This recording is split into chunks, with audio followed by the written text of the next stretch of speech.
আমি মনুষ্য জন্ম যেতিয়া আমাৰ শেষ হ'ব তেতিয়া বাৰু আমি আকৌ পুনৰ আমি সেই বিষ্ঠা পলু আৰু লগতে স্থাৱৰ জংগম এনেকুৱা গছ বৃক্ষ এইবিলাক হ'মগৈ নেকি বাৰু শিল তৃণ তৰু শিলা হ'ম নেকি?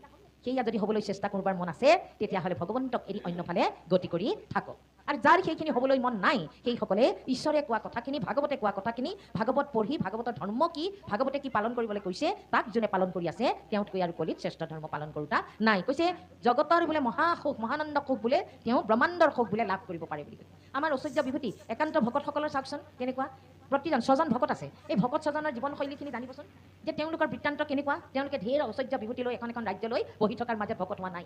ভগৱন্তক পাবলৈ যাওঁতে তেওঁলোকে ঢেৰ ত্যাগ কৰিবলগীয়া হৈছে। গতিকে আমাৰ একান্ত ভকতসকলে ঢেৰ ধনী মানি ঐশ্বৰ্য বিভূতি নাই। ঈশ্বৰৰ ভকতক বোলে ভগৱন্তই একো নিদিয়ে, কাৰণ নিদিলেহে বোলে তেওঁৰ নাম লয়।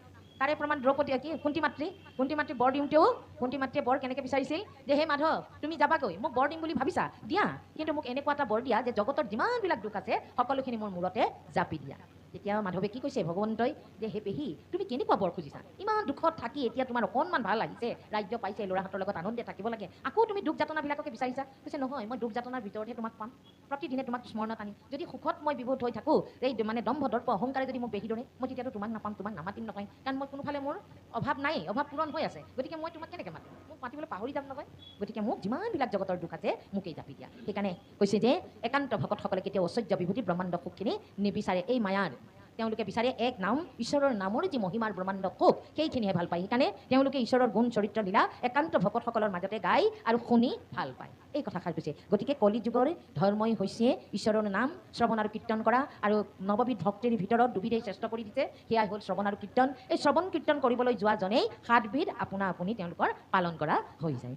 জীৱৰ হৃদিত থাকি প্ৰতিনিত এতেকে নেদেখে কেয় একান্ত ভকতে দেখয় সততে নমোহে ন কৃষ্ণ দেৱ স্বধৰ্মী জনৰ দুখ ভয় হৰ অধৰ্মী কবিনাশন্ত জ্ঞানৈৰ জ্ঞানক যিটো বিধায়ক নমোহে ন ভগৱন্ত। ও ৰাম নমো দামোদৰ